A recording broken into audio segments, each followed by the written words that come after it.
นี่เก็บอีกไปกินกระแป้งแบบนี้ สะออนแท้เด้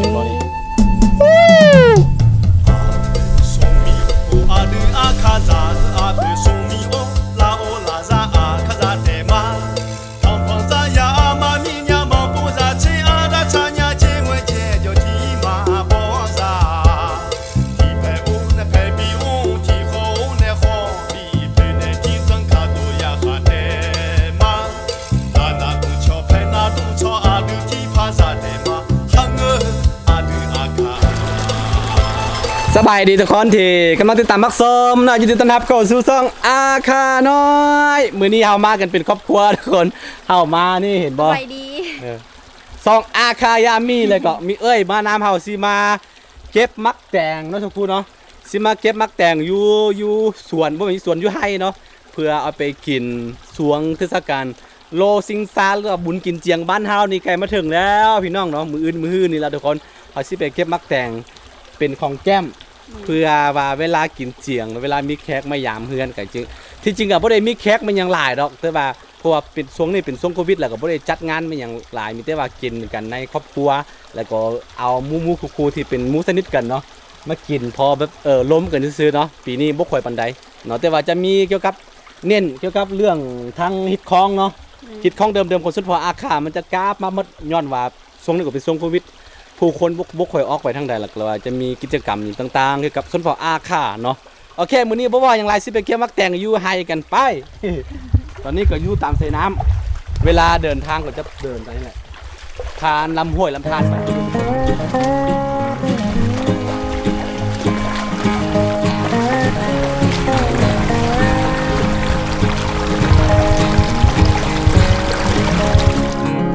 ไม่ต้องอ่ะเนี่ยทุกคนตอนนี้เห็นบ่สุดหูสุดตาอยู่เทิงพุ่นจะเป็นไฮเนาะจะเป็นไฮของหลายๆเจ้าของชาวบ้านเขานี่แหละแต่ว่าค่อยบ่แม่นอยู่พี่เนาะแต่ว่าของเนาะอยู่พี่เนาะ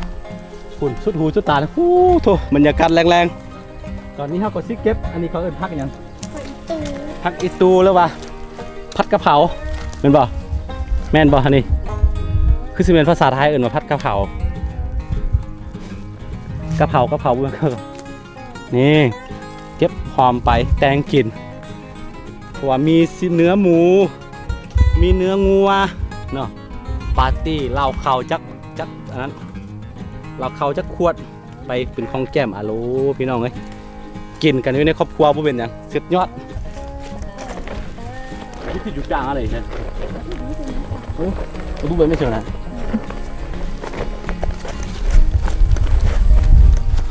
ยืนไหมมันเลย ว่าอีเนอเก็บมาแล้ว น่ะ เราก็หลายโหดเยอะของน้ำพะยักนี่มีมักเพชรมักเขือนี่คือบ้านของเขามีมักเพชรมักเขือพักหอมอย่างมีเบิร์ดเด้อทุกคนเด้อ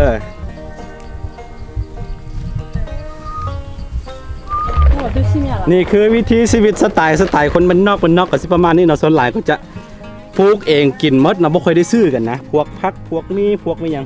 อาจจะซื้อของพวกจำเป็นแนวที่เขาผลิตบ่ได้ไปทำมาไปทำไม่ใช่ไหมต่องูมาอับผิวล่วงใครยาวใครอ่ะให้สนองได้อาจจะผิวขวบละเชือผิวเลยยี่ขวบผิวล่วงอะไรงูมาละเชือโจละเชือบิงอะไรakaya gua one lamulala ji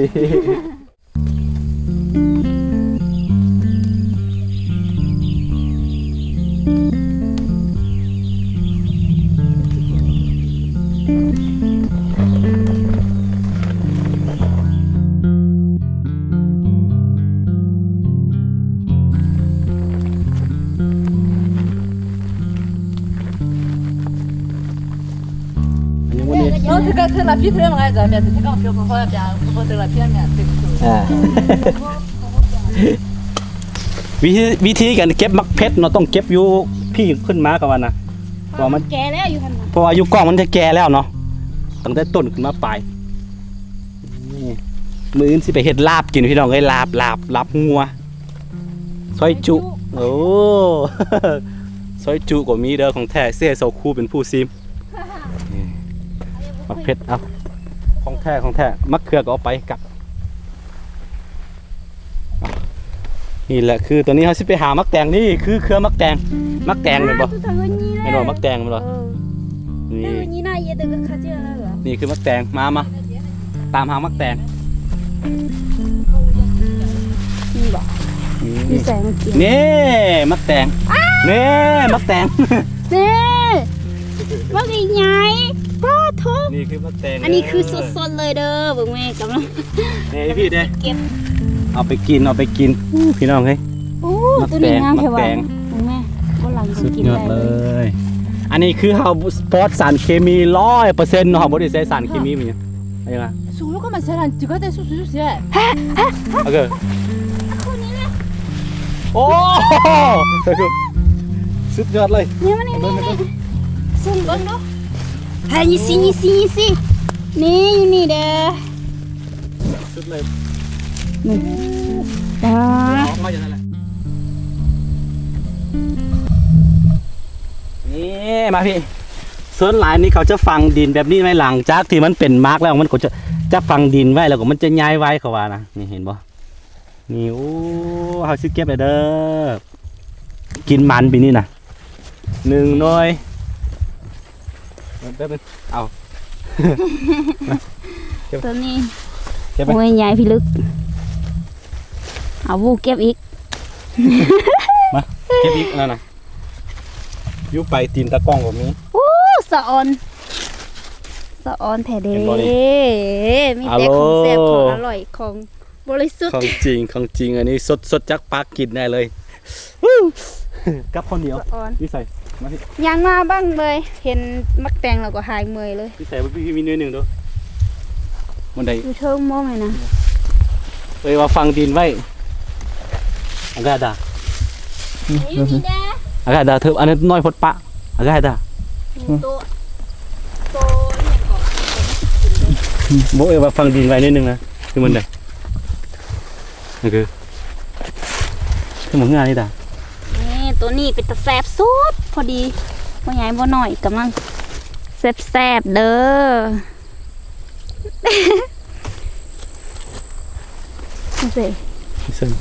นี่เฉพาะเครือเดียวมันมีหลายโซ่พี่น้องเลยนี่ก็แมนเห็นป่ะ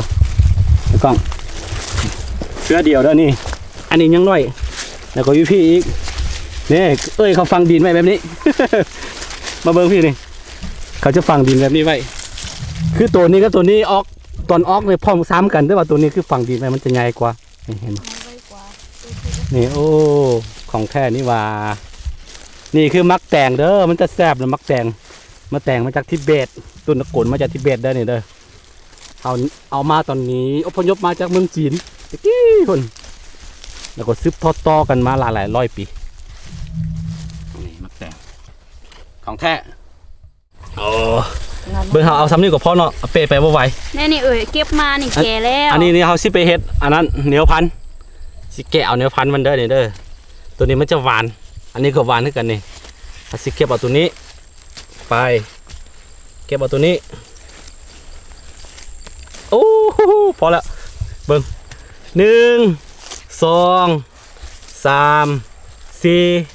5 11หน่วยอะโลพี่น้องสิเปไหวบ่นี่เห็นมึงไหม มักแตงเด้อมักแตงของแท้นี่ว่าซีโฮภาษาข่าววันละคำเนาะอันนี้แม่นบ่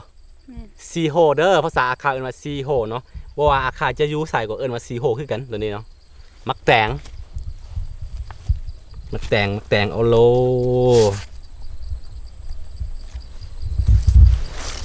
โอ้อันนี้เอาใส่ทึ่งๆไว้นี่นะเป็นยังนี่ผักอ่ะ เพชรกับเผา ใส่ทึ่งๆโอ้ยเผ็ดเอาใส่กล่องแต่บ่เป็นหยังเนาะนี่ต้องใส่ถุงกลับไปนี่แหละทุกคนวิธีการหากินอันนี้ก็ส่วนใหญ่ก็จะมาหากินอยู่ในสวนแบบนี้มักแตงมักอันนี้เนี่ยต้องปลูกเอาเด้อบ่ปลูกนี่บ่ได้ไปบ่ไหว ได้ไอ้เผ็ดตกคือพวกนี้จะเป็นพักเฮาก็จะเอาไว้ พี่ก่อนเดี๋ยวคนมาเอา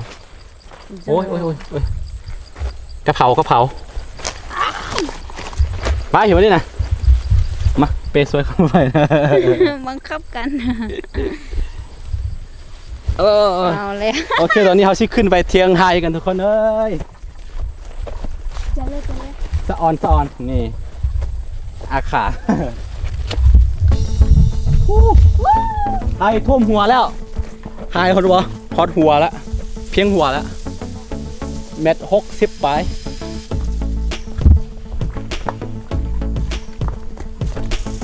ฮัลโหลสุดๆไปเลยพี่น้องเอ้ย เย็นสบายสาวหายบ่ให้สาวนาเด้สาวหายบุ้งไม่ฟังนั่นก็มีพูน มึงไหม เบิ่งไปทางใดก็มีแต่สีเขียว จะเป็นแบบว่า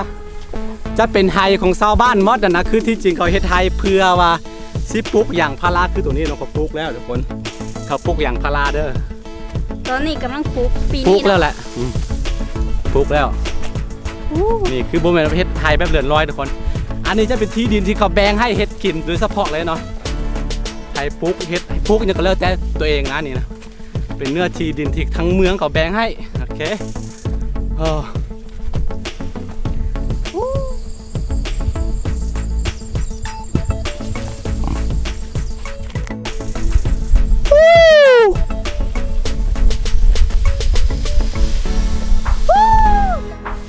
รัวจีควงอ่ะ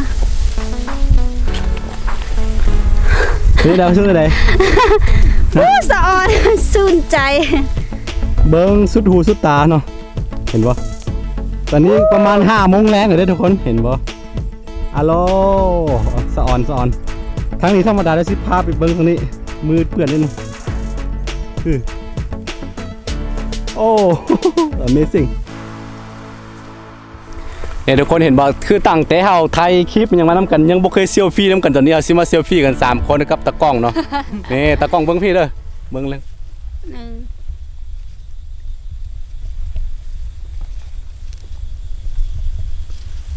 โหลสุดหูสุดตาคือวิวหลักล้านโอ้เดี๋ยวฮอตยามฤดูเก็บเกี่ยวเนาะสิมาเอาข้าวเม่าพี่มาตามกินสิมานอนเทียงหายอยู่นี่โอ้สุดยอดเลย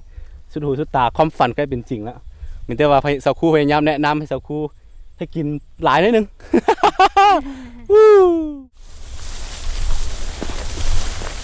นี่คือมักอย่างสาวครู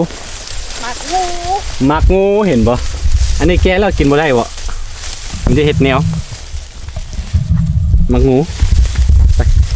คือตอนนี้หลังจากที่ไทยฮูบเนาะเป็นพันฮูบบ่แม่นค่อยหรอกใครให้สาวครูถือว่าคมอยู่ถือว่าคมคาเนาะคมคากันเมื่อยอันนี้จะเป็นนาของจะเป็นไฮของตากล้องเด้อที่ประมาณนี้เนาะนี่แล้วก็สิ่งที่คาดบ่ได้เนาะคือไปไฮของอาคาเนาะชนพออาคาเนาะจะมีตัวนี้นี่จะมีอันนี้เป็นบอลที่พิธีเลี้ยงเจ้าผีไฮผีหน้าเนาะเหมือนบอลสาวครู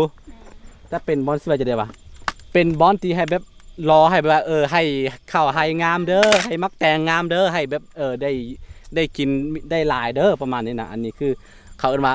ยะจะยะล้อมันจะมีตัวนี้เนาะอาคาเอิ้นเนาะแล้วก็สิ่งที่คาดบ่ได้เขาจะพกดอกไม้กันนี่ดอกไม้ตัวนี้นี่เนาะตัวนี้แล้วก็จะมีอีกอันนึงเป็นเขาเอาไปเฮ็ดเสือกเนาะเอิ้นว่ากันทรงนะมันคล้ายๆคือกันซานเนาะแต่ว่าตอนนี้พี่บ่มีแล้วเนาะบ่เห็นเขาพกเนาะบ่แม่นเขาสิพกกันทรงพร้อมเด้อบ่แม่นกันซาเนาะแต่ว่าอยู่ในตระกูลเดียวกันมีความคล้ายคือกันเนาะตอนนี้บ่เห็นพกบ่ฮู้ว่าบางที่ก็สิไปพกอยู่แจอยู่ลมสดเนาะอันนี้เนาะกันทรงโอเคนี่บรรยากาศต้องเข้ามาแวะเชียงไฮ้ก่อนบ่โอ้ยอย่าหอบยัง เฮ้ยถุง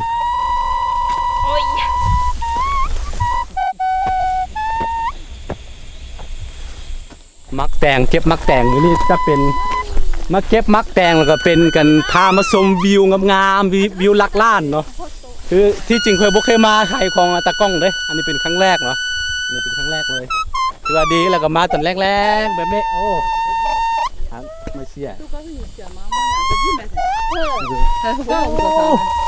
เนี่ยตัวหนู ตัวนี้ตัวที่แซ่บที่สุดแต่ว่าตัวหนูกินบ่ได้เห็นบ่นี่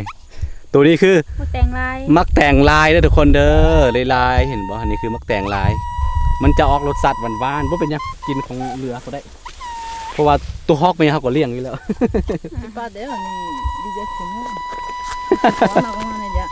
อร่อยสุด โอ้ นี่เบิ่งไหม สิฮู้แล้วคือจะคือเป็ดยามาอ่ะ อันนี้ เธอละมา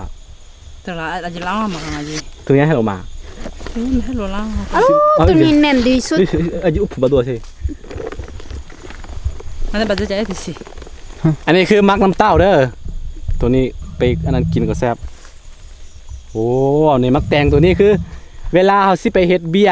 สิไปเฮ็ดแนวพันธุ์เพื่อปลูกปีหน้าเนาะเฮาก็จะเอาตัวแก่ๆแบบนี้แหละเอาแก่ๆตัวนี้เอาแกนของมันไว้แล้วก็ไปตากแห้งไว้แล้วก็เก็บไว้แล้วก็ปีต่อมาจึงไปปลูกต่อเฮ็ดแบบนี้สืบทอดกันมาตั้งแต่บรรพบุรุษเนาะอย่างที่เฮาบอกไปที่จริงตัวนี้ต้นตะกอนของมันมาจากจีนมาจากทิเบตพุ่นเนาะบ่แม่นในพื้นที่ทิเบตณตอนนี้หรอกแต่ว่าอยู่ใกล้ๆบริเวณนั่นแหละเฮาอพยพมาก็เอาตัวนี้มานำที่จริงตัวนี้เอาออกมาจากบอนจีนยูนานนะทุกคน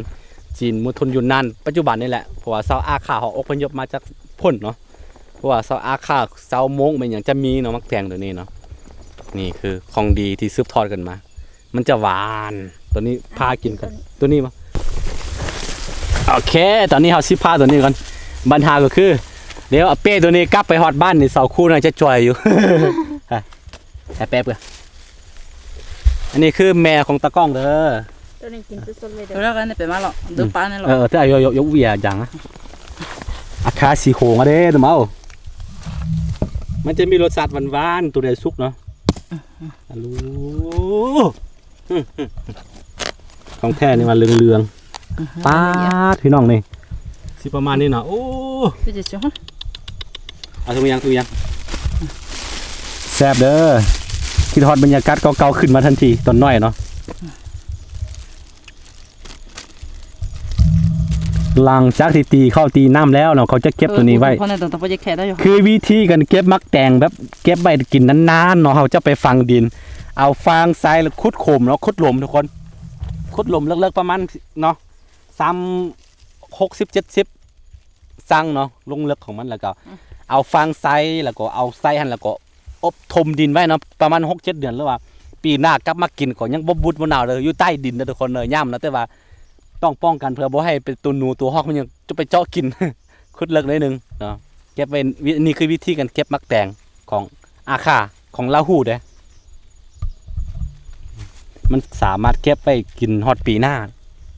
อย่างที่เราบอกไปแต่ว่าต้องมีวิธีแบบที่ค่อยบอกเนาะขุดโขม ป้องกันสัตว์ โอ้ย สะออน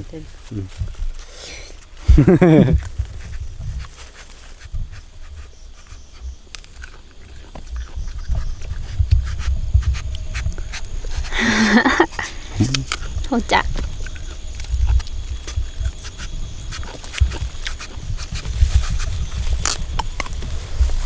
พี่ผูกยัง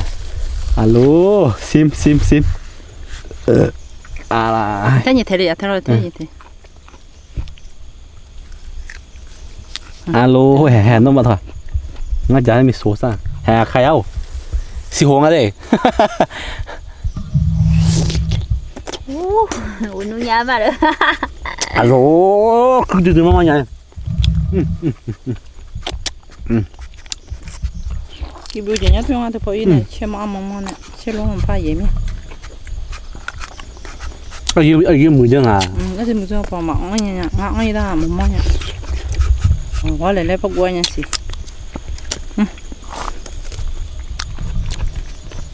ตายันนิดเด้อ Là, cái gì mà cái, il y a man nè, ấy chỗ là. ก็เป็นยังไงจอมยำ คือว่าส้มหน่อยหนึ่ง เอาของมันสุกนะครับ Mà ở đủ là mẹ. Ở đủ là nó chuyện, chuyện.